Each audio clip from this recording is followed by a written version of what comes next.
하나님의 말씀은 우리에게 삶의 소망이고 희망이 되는 줄 믿습니다. 그래서 오늘 주신 말씀을 통해 여러분의 삶이 어려움이 있을지라도 그것을 말씀으로 극복하는 저와 여러분 되어지기를 간절히 소망합니다. 우리가 서로 함께 할 때 우리가 무엇이든 감당할 수 있게 되고요, 또한 서로가 함께 할 때 힘이 된다라고 합니다. 뿐만 아니라 서로가 우리가 함께 할 때 삶 그 자체에 희망이 되어지고 소망을 얻게 된다라는 그런 말이 있는데, 특히 가정에서도 그런 것 같습니다. 가정에서도 남편과 아내가 함께 할 때 서로가 의지하게 되고 힘이 되어지고 무엇이든 감당할 수 있는 여지가 생긴다라고 그렇게 이야기를 하죠.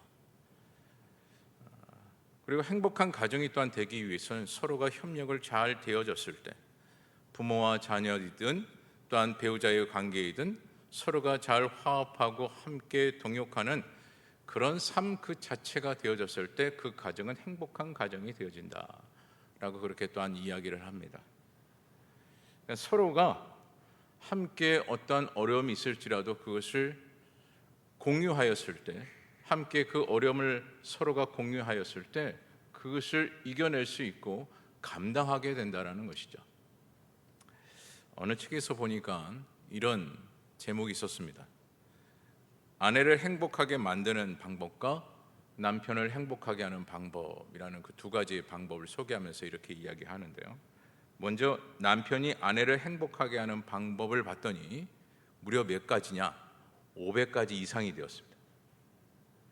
그 핵심적인 10가지를 여러분들에게 말씀을 드리면, 남편분들이 좀 몇 안 계시는데 영상을 보시는 우리 남편분들께서는 꼭 참고해 주시길 바라겠는데, 핵심적인 내용이 10가지입니다. 그러니까 남편이 아내를 행복하게 하는 방법, 늘 안아줄 수 있는 넉넉한 마음이 되어야 된다라는 것이 첫 번째고요. 두 번째는 실제적인 것이더라고요. 명품을 때마다 사준다.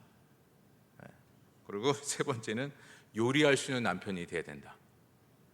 그리고 네 번째는 알아서 청소해야 한다. 그리고 다섯 번째는 처가에 자주 가라. 그리고 여섯 번째는 늘 같이 쇼핑할 수 있는 생활이 돼야 된다. 그리고 일곱 번째는 빨래해야 된다. 여덟 번째는 연락을 자주 해라. 그다음에 아홉 번째는 사랑한다는 말을 매일 한다. 그리고 열 번째는 이렇습니다. 아내의 고민을 들어준다. 그러니까 대화를 많이 하라는 얘기죠. 그랬을 때 아내가 행복을 느낀대요. 근데 그의 반면에 아내가 남편을 행복하게 만드는 방법은 딱 세 가지입니다. 그러니까 아내가 남편을 행복하게 하는 방법은 세 가지예요. 그 세 가지가 뭐냐면 먹인다, 빨리 재운다, 가만히 둔다. 너무나 쉽죠, 여러분? 이것도 못 해주면 안 됩니다. 이 세 가지만 해주면 남편이 늘 행복하대요. 여러분, 행복을 만드는 방법이라고 하지만 결국 뭡니까? 그 상대방의 그 성향을 잘 알고 그 사람을 이해해 주는 것, 그것이 중요하고, 또한 그랬을 때 비로소 서로 간에 함께 할 수 있고 함께하는 그 생활 가운데 행복이 찾아오게 된다는 것이죠. 그래서 여러분, 힘들 때마다 누구의 마음을 알아야 합니까? 남편의 마음을 알아야 되고 아내의 마음을 알아야 합니다. 그 사랑에 대한 그 표현이 분명히 다른데, 중요한 것은 서로 간의 그 생각과 견해가 함께 공유가 되어졌을 때 비로소 그 안에 진정한 사랑이 꼽히게 되고 그 안에 행복을 찾는 시작점이 되어진다라는 것입니다.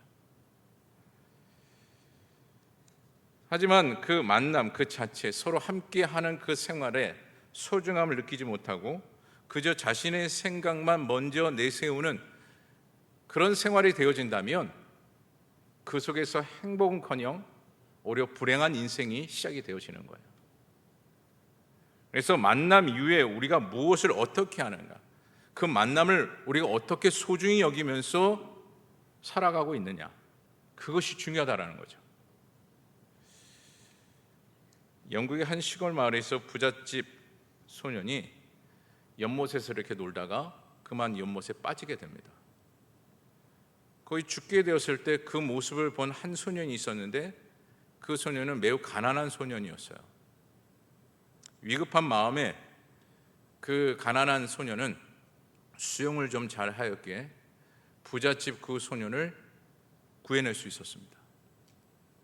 그 사건으로 인해서 가난한 소년과 부잣집 소년은 한 친구가 되었어요. 어느 날 이 부잣집 이 소년이 자신을 구해준 그 가난한 소년에게 이렇게 이야기합니다. 너가 나를 구해줬으니 너가 원하는 소원을 내가 하나 들어줄게. 하나만 말해봐라 라고 그렇게 이 부잣집 소년이 제안을 합니다. 그러자 가난한 집 이 친구가 이렇게 대답을 했어요. 내 꿈은 런던에 가서 의학을 공부하는 것이다. 해줄 수 있겠느냐? 가난했기 때문에. 그 친구는 공부하고 싶었는데 가난하기 때문에 공부가 할 수 없어서 그 제안을 받아들이고 공부를 좀 할 수 있도록 좀 도와줘라.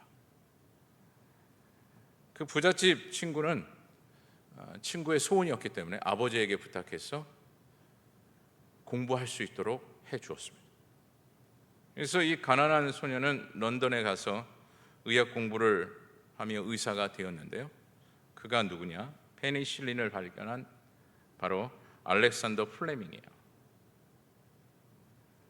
그런데 이 페니실린을 발견한 그 시점에 이르러서 그 부잣집 소년, 이 부잣집 소년이 그만 폐렴에 걸리고 맙니다.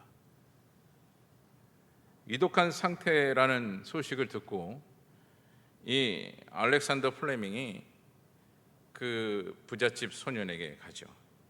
그리고 자신이 개발한 페니실린을 그 친구에게 주입을 시킵니다.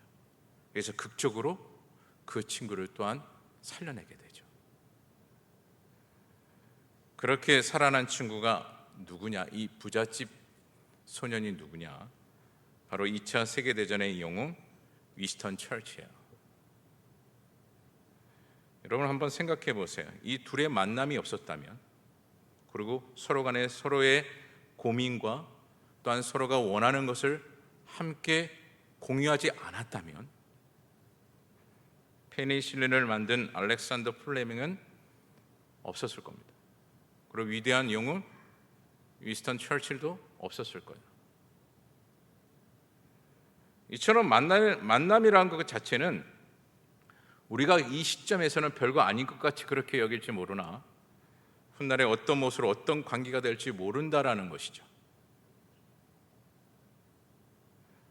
그래서 여러분, 가정에서도 그런 것 같습니다. 남편과 아내의 관계 속에서 지금은 왠지 보잘것없는 것처럼 그렇게 보일지 모르나 지금의 현재의 그 만남의 그 소중함을 가지고 그 상대방을 배려하고 그가 고민하고 힘들어하는 것이 무엇인지를 또한 알고 받아들여서 함께 공유하였을 때 어느 순간에 어떻게 어떤 도움을 받을 수 있는 관계가 될지 모른다라는 것이죠.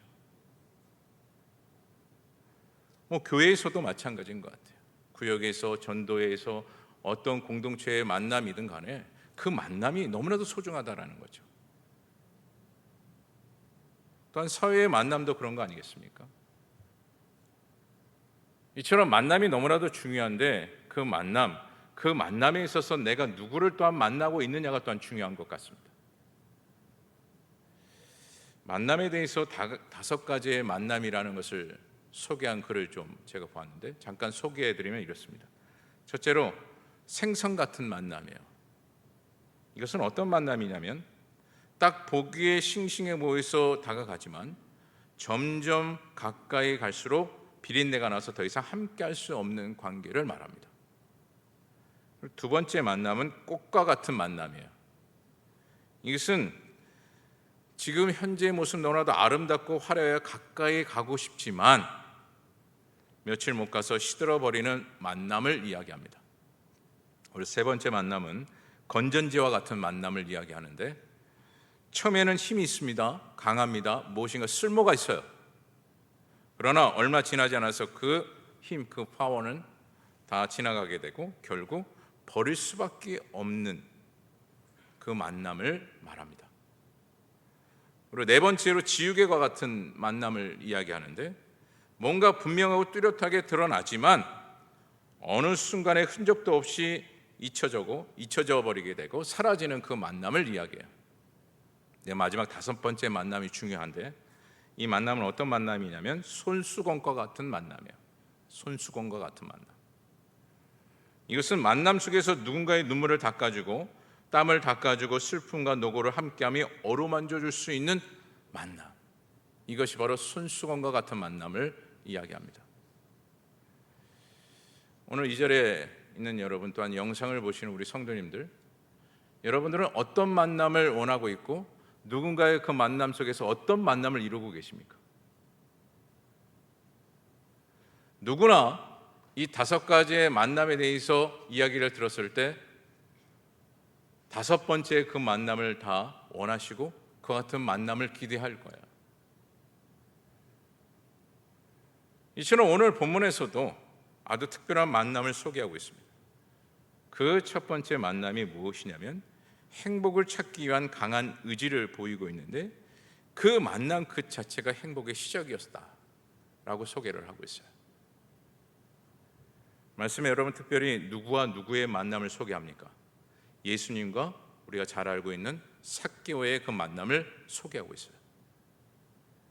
이 만남을 보게 되면 결론부터 이야기했을 때 이 만남은 삶이 달라지고 그 만남을 통해서 삶의 그 가치까지 완전히 변화받는, 또한 더 나아가 인생의 방향이 완전히 달라지는 일들이 벌어지게 되죠.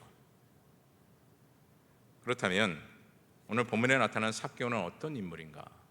그것을 먼저 우리가 좀 살펴봐야 할 이유가 있는데, 그것을 오늘 본문 2절에서 이렇게 말씀을 하고 있어요. 우리 본문 2절 말씀 우리 함께 읽어보도록 하겠습니다. 시작. 삭개오라는 이름하는 자가 있으니 세리장이요 또한 부자라. 그가 어떤 자임을 분명하게 말씀하고 있죠. 먼저 그의 직업은 뭐라고 했습니까? 세리장이었어요. 당시 세리장의 위치는 세금을 걷는 일을 하고 있는 사람이 바로 세리장인데, 그러니까 관리인을 이야기해요. 또한 당시 세리장은 사람들이 함부로 할 수 없는 권력의 그 소유를 가지고 있는 사람을 바로 세리장이라고 그렇게 이야기합니다. 그런데 이것만 가져도 상당히 대단한 사람인데, 오늘 본문 2절에 소개하기를 삭개오가 어떤 인물임을 이야기합니까? 부자다 라고 그렇게 소개하고 있어요. 지금으로 비교해서 쉽게 말씀을 드린다면 고위 관직에 있는 사람이 바로 삭개오다라고 그렇게 표현할 수가 있습니다.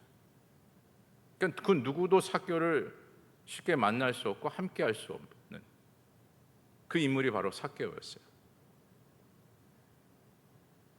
그러니까 어떻게 보면 또한 삭개오 그 자신을 바라봤을 때 그는 부자고 권력에 있는 사람이기 때문에 자신이 원하는 것이라면, 자신이 또한 누리고자 원하는 것이 있다면 다 소유할 수 있는 인물이 바로 삭개오였어요.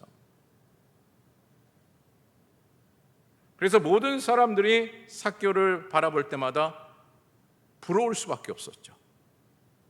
나도 저렇게 살았으면, 저렇게 살면 참 행복할 텐데. 그러나 중요한 것은 오늘 본문의 삭개오는 무엇이 없었습니까? 사람들이 부러워하고 저렇게 살면 행복할 것 같다라고 그렇게 표현을 하고 있지만, 정작 그 자리에 있는 삭개오는 행복했습니까? 오늘 말씀의 토대로 보면 그는 행복하지 않았어요. 권력과 돈이 풍족했지만 그는 행복하지 않았습니다. 또한 그의 주변에 자신과 진실로 함께할 수 있는 벗이 있었느냐? 그렇지 않았습니다. 결국 그에게는 행복이라는 것 그 자체를 삶에서 찾아볼 수가 없었어요. 우리가 보기에는 너무나도 행복한 것 같은데, 모든 것을 다 누릴 수 있고 어떤 것이든 취할 수 있는 그런 권력과 돈이 있기에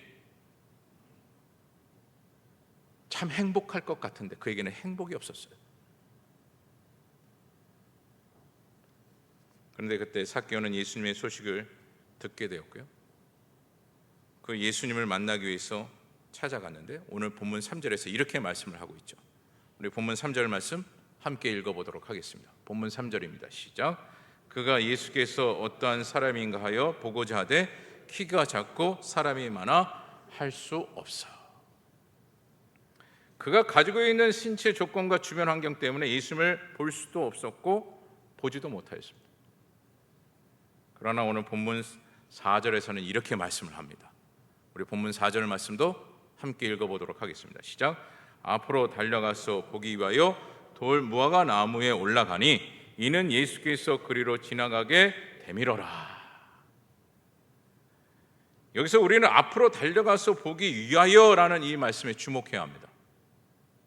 지금 삭개오는 사회적으로 생활적으로나 부족함이 없는 인물이었어요.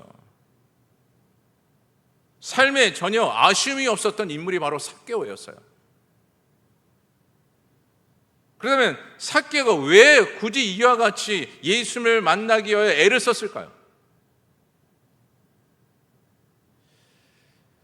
여러분, 한 부자가 식당 앞에서 밥을 먹기 위해서 사람들이 줄을 쫙 서 있는 모습을 보면서 자신의 아들에게 이렇게 이야기를 했대요. 능력이 없고 돈이 없는 자들은 늘 저렇게 줄을 서서 먹는단다. 여러분, 기가 막힌 말이지만 이 말에는 두 가지 의미가 담겨져 있습니다. 하나는 능력이 없고 돈이 많은 사람, 능력이 있고 돈이 많은 사람은 줄을 서지 않고 먹을 수 있다라는 것과, 또 하나의 전제는 부자는 먹는 것에 대해 저렇게 관심을 갖지 않아도 된다라는 거예요. 이것이 부자의 심리예요. 언제든지 저거는 내가 먹을 수 있고 소유할 수 있다라는 그 마음이 있기 때문에, 그 생활권이 있기 때문에. 근데 오늘 삭개오는 어떻게 합니까? 그는 부자라고 했어요. 오늘 성경 말씀에 모든 것을 소유할 수 있는 그 부자, 또한 권력이 있는 삭개오,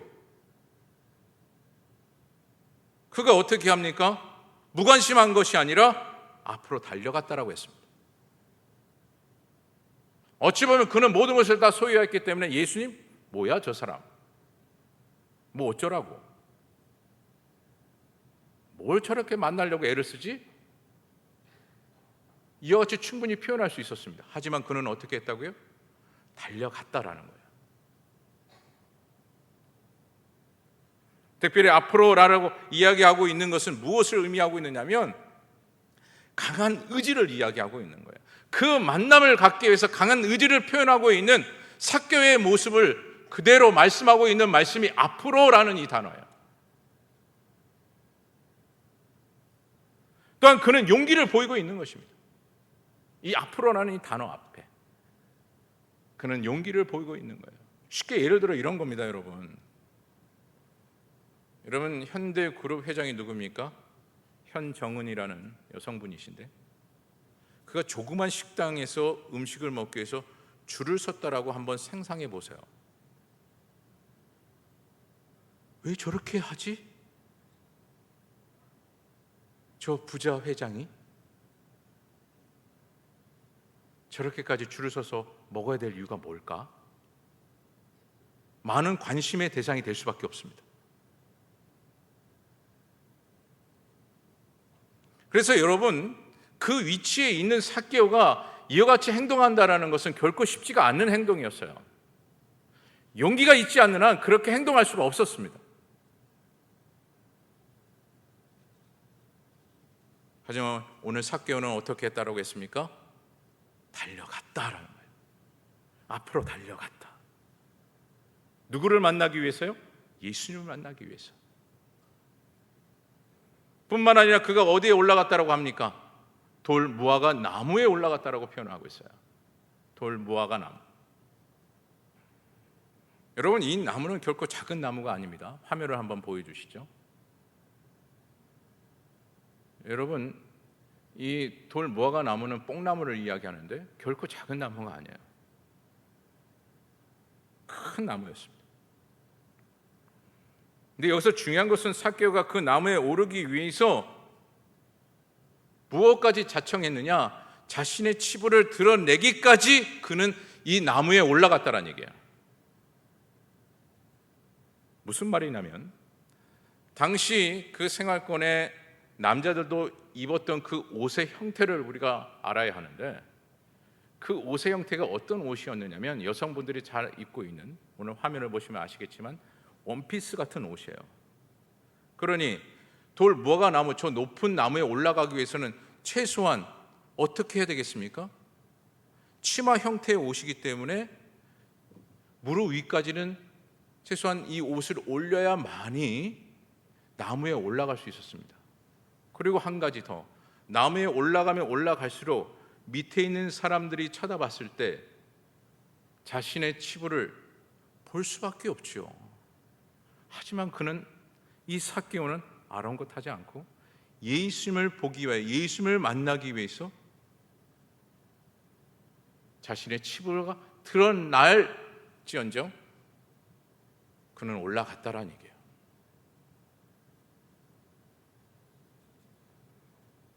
그는 분명히 그렇게 자신의 치부가 드러날 거라는 것을 분명히 알고 있음에도 불구하고 그는 올라갔어요.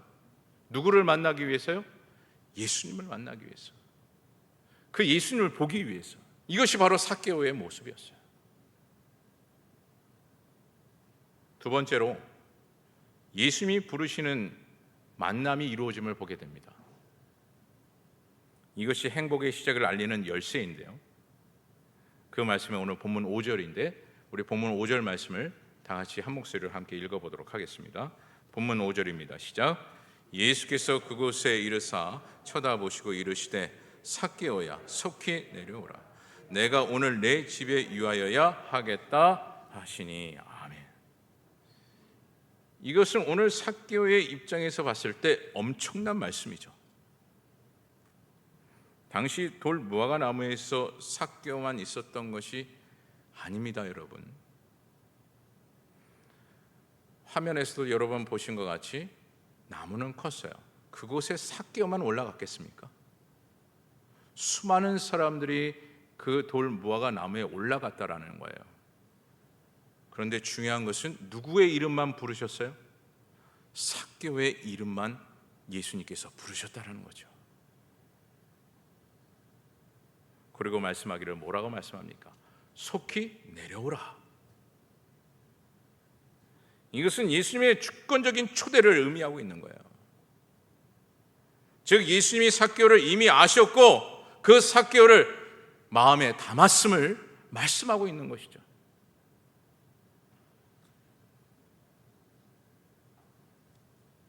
오늘 이 자리에 있는 저와 여러분, 또한 영상에서 예배 드리시는 우리 성도님들, 하나님께서 오늘날 이 시간을 통해서 예수님께서 친히 저와 여러분을 부르시고 또한 영상에서 어느 장소에든 간에 그곳에서 예배로 친히 주님께서 인도하신 줄 믿습니다. 왜 그렇습니까? 왜 이와 같이 오늘날 주님께서 주의 성전으로 이곳에 모이게 하시고 또한 영상을 통해서 각 처소에 예배를 드릴 수 있도록 하나님께서 왜 인도하셨을까요? 그분의 인도하심을 우리가 예배 드리는데 왜 그렇게 하시는 겁니까? 오늘 삭개오처럼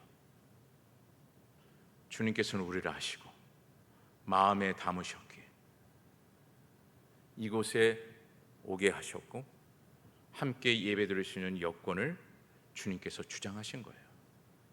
이 사실을 오늘날 우리는 반드시 깨달아야 합니다.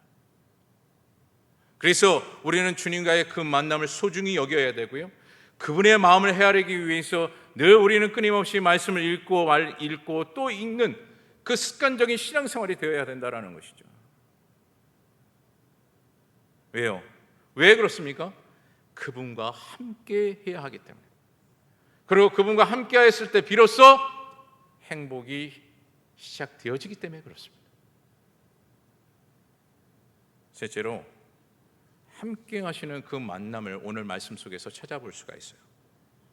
이것은 행복의 핵심임을 분명하게 말씀하고 있는데, 오늘 예수님이 삭개오에게 본문 5절을 통해서 이렇게 말씀하셨죠. 내 집에 유하여야 하겠다 라고 말씀했습니다.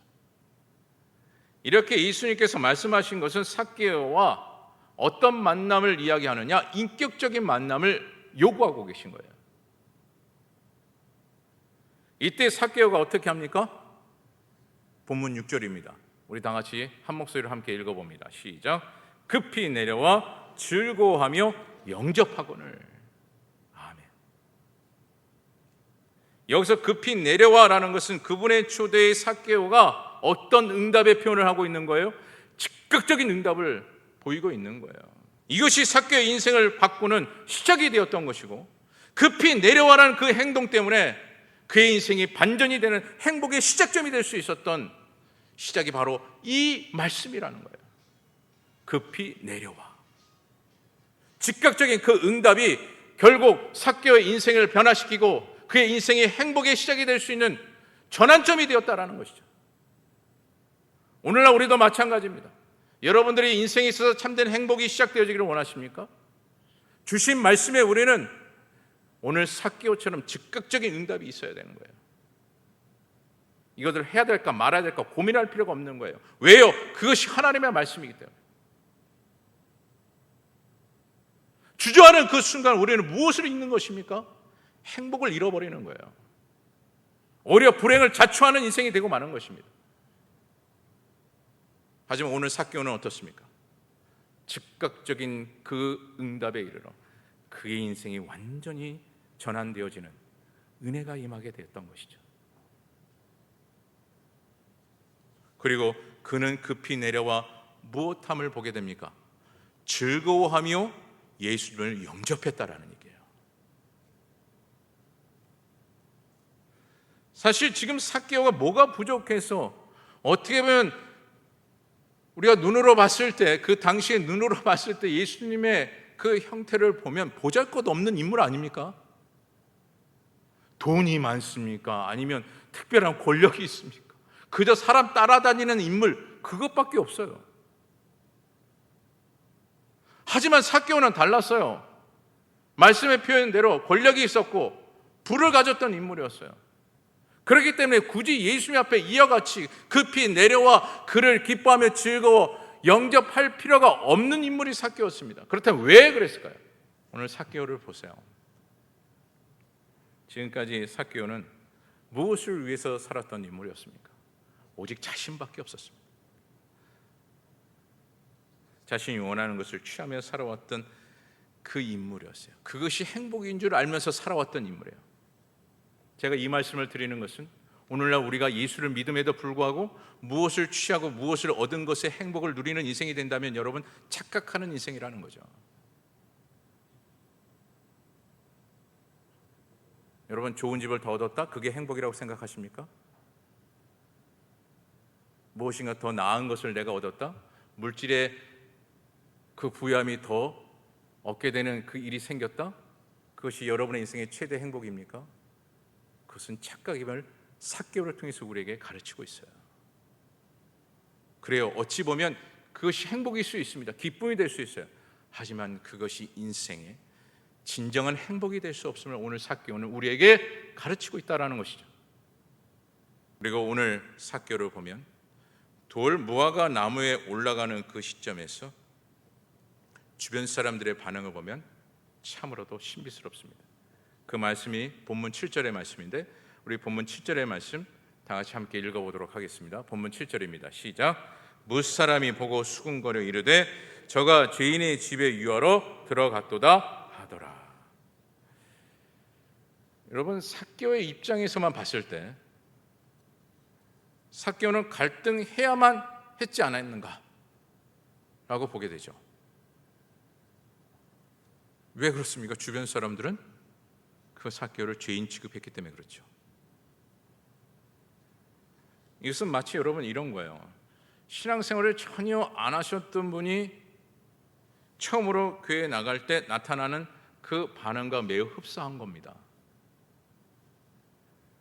그래서 여러분 교회 처음 나오신 분들이 주변 사람들의 그 반응, 마치 오늘 본문 7절의 이 말씀처럼 이와 같이 그 반응이 나타날 때 교회에 나오는 것을 어떻게 합니까? 꺼려하게 되고 결국 나오지 못하는 일들이 의외로 많아요. 저도 신대원 들어갈 때 세상 친구죠. 대학 동기든가 아니면 고등학교 동기 친구들이 제가 신대원을 가서 나는 목회자가 되고 싶다. 라고 그렇게 이야기했더니 모두가 똑같은 말을 하더라고요. 너가 목사가 되려고? 라고 이야기하는 거예요. 한마디로 뭐죠? 비꼬는 말이죠. 너가 어떻게 목사가 되려고 하느냐 라는 말이었습니다. 그런데 오늘 삭개오의 반응은 어떻습니까? 그 말씀에 본문 8절 말씀인데 이렇게 말씀합니다. 우리 본문 8절 말씀도 함께 읽어봅니다. 시작. 삭개오가 서서 주께 여짜오되 주여 보시옵소서, 내 소유의 절반을 가난한 자들에게 주겠사오며 만일 누구의 것을 속여 빼앗은 일이 있으면 내 갑절이나 갚겠나이다. 엄청난 고백을 하고 있습니다, 여러분. 삭개오는 주변 소리 아랑곳하지 않고 주님이 초대하신 그 자리에 있어 또한 어떤 응답을 보이고 있어요? 즉각적인 응답을 보이고 있는 거예요. 주님이 원하시는 것이 무엇인지를 알고 삭개오는 즉각적인 응답을 이와 같이 표현하고 있는 겁니다. 신앙의 고백이라고 할 수 있는 거예요. 어찌 보면 이 말씀은 뭡니까? 주님이 원하시면 내가 다 하겠나이다. 왜요? 이때까지 진정한 행복이 없었거든요. 많은 것을 소유해봤지만 진정한 행복이라는 것을 찾지 못하였기에 오직 행복은 예수님을 통해서 주신 그 말씀에 이르러 비로소 행복이라는 것을 알 수 있기에 오늘 삭개오는 주저하지 아니하고 이와 같은 고백을 할 수 있었던 것입니다. 그리고 나타나는 결과가 뭡니까? 이와 같이 삭개오가 즉각적인 응답의 표현을 하고 나타난 그 결과가 뭡니까? 그저 소유하는, 자신의 것을 소유하는 그 삶에서 나눌 수 있는 행복의 삶으로 변화되었다라는 거죠. 그래서 저는 가끔가다 목회자 입장에서 늘 저에게 질문할 때가 있습니다. 나도 나누는 행복이 있는가? 그저 뭐 하나 더 갖기 위해서 삶을 살아왔던 그런 삶이 아닌가? 누군가에 나누어줄 수 있는 넉넉한 여력의 마음이 과연 얼마나 있는가 고민할 때가 많습니다. 하지만 오늘 삭개오를 통해서 우리에게 분명하게 가르쳐줍니다. 나누는 그 마음, 그것이 행복의 삶임을. 즉 이것은 또한 무엇을 의미하고 있느냐면요, 오직 우리의 중심적인 생활이 예수님 중심으로 살겠다라는 고백이에요. 그저 지금 내가 가지고 있는 누구에게 이렇게 나누어 주는 것, 그것도 물론 행복의 행위라고 볼 수 있지만 오늘 이 말씀 속에서 우리에게 깊이 있게 전하고 있는 것은 무엇이냐? 예수 중심의 삶으로 바뀌었다라는 것이죠. 그리고 심지어 우리는 이야기합니다. 이 세상 서로 물고 뜯고 또한 심지어 이득을 취하기 위해서 상대방을 속이면 속일수록 오히려 내 소유의 것이 더 많아지는 이 세상. 삭개오는 그런 인생을 살았어요. 근데 삭개오가 누구를 만난 이후에 변화가 되었습니까? 예수님을 만난 이후에 거룩성과 더불어 그의 이름의 그 뜻대로 순수함을 찾게 되었고 순결한 인생으로 변화되었다라는 것이죠. 그랬더니 그의 인생이 어떤 인생의 시작점이 되었습니까? 행복의 시작점이 되었다라는 것이에요. 말씀을 마칩니다. 주님은 만남의 축복에서 삭개오를 향하여 이렇게 말씀하며 정리를 하셨어요. 그 말씀이 오늘 본문 9절과 10절 말씀인데 좀 길지만 함께 읽어보도록 하겠습니다. 본문 9절과 10절 말씀 함께 읽어봅니다. 시작. 예수께서 이르시되 오늘 구원이 이 집에 이르렀으니 이 사람도 아브라함의 자손이미로다. 인자가 온 것은 잃어버린 자를 찾아 구원하려 함이니라. 아멘. 이 말씀에 여러분, 구원이라는 이 단어는 뭡니까? 미래를 보장받는다라는 것이죠. 즉 영원한 생명, 천국을 보장받는다라는 것이에요. 또한 말씀에 아브라함 자손이라는 이 말씀은 큰 축복을 말씀하고 있는 거예요. 그리고 오늘 본문 10절을 정리하면 이런 것입니다. 참된 행복을 찾아주겠다라는 거예요. 누가요? 예수님께서. 그가 무엇을 했기 때문에 그렇습니까? 두 번이나 즉각적인 행함을 보였기에, 하나님의 그 말씀 앞에 주저하지 아니하고 즉각적인 응답을 보였기에, 하나님께서는 오늘 9절과 10절을 통해서 친히 예수님의 입술을 벌려 이와 같이 삭개오를 축복하고 있습니다. 그러므로 이 시간 여러분 모두가 예수를 믿는 주의 자녀로서요, 앞으로의 미래가 예수님 때문에 보장받는 인생이 되기를 소망하고, 오늘따라 주신 말씀대로 축복의 인생, 그리고 행복한 인생의 시작이 되어지는 저와 여러분 되어지기를 간절히 주님의 이름으로 축원합니다.